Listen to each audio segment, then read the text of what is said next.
So hi friends, నేనైతే నా దగ్గర ఉన్న ఫ్లోరాన్కి అయితే ఒక ట్యాంక్ అయితే సెటప్ చేస్తున్నాను. అండ్ ఇదే tank 1.5 feet by 1 feet tank. And కిందికి షాలో ట్యాంక్ అయితే కిందికి అయితే షిఫ్ట్ చేసుకున్నాను.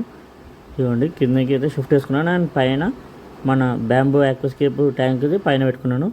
అండ్ నేనైతే ఈ ఫ్లోరాన్ బేబీకి ఈ ట్యాంక్ సరిపోతలేదని కొత్త ట్యాంక్ అయితే షిఫ్ట్ చేసుకుంటున్నాను. మంచిగా దీంట్లో డబల్ ఫిల్టరేషన్ పెట్టాను. స్పంజ్ ఫిల్టర్ పెట్టుకున్నాను.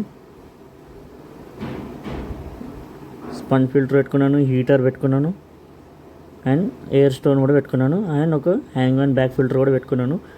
సో నేనేం చేశానంటే ఈ ట్యాంక్ని వాటర్తో ఫిల్ చేసి 7 days అయితే ఇలాగే వదిలేస్తాను. 7 days తర్వాత ఫిష్ యాడ్ చేశాను. మళ్ళీ అది ఇంకొక షార్ట్లో అయితే అప్లోడ్ చేశాను. అండ్ నేనైతే ఇక్కడ స్టిక్కర్ అయితే పెట్టుకున్నాను. అక్వేరియం స్టిక్కర్ వెనకాల బ్యాక్గ్రౌండ్ మొత్తం 4 sides అయితే పెట్టుకున్నాను. ఎందుకంటే ఫ్లోరాన్కి వైట్ బ్యాక్గ్రౌండ్ అయినా బ్లూ బ్యాక్గ్రౌండ్ అయినా ఉంటే మంచిగా ఉంటుంది. అండ్ ఇవ్వండి ఫైనల్ లుక్ వాటర్ వేసాను. అండ్ ఇవ్వండి కొన్ని స్టోన్స్ కూడా యాడ్ చేసుకున్నాను. ఇక్కడ హీటర్ పెట్టుకున్నాను. And sponge filter air stone కూడా నడుస్తుంది. And hang and back filter కూడా మంచిగా నడుస్తుంది. సో ఇలాగే ఈ ట్యాంక్ని 7 days అయితే సైక్లింగ్ చేస్తాను. అండ్ నేనైతే దీంట్లో అక్వేరియం సాల్ట్ అయితే తీసుకున్నాను. ఇది అయితే తీసుకున్నాను ఎందుకంటే మంచిగా మనకి ఫ్లోరాన్ కావాల్సిన మినరల్స్ అయితే దీంట్లో ఉంటాయి. సో అందుకని దీంట్లో అయితే యాడ్ చేసుకున్నాను సాల్ట్.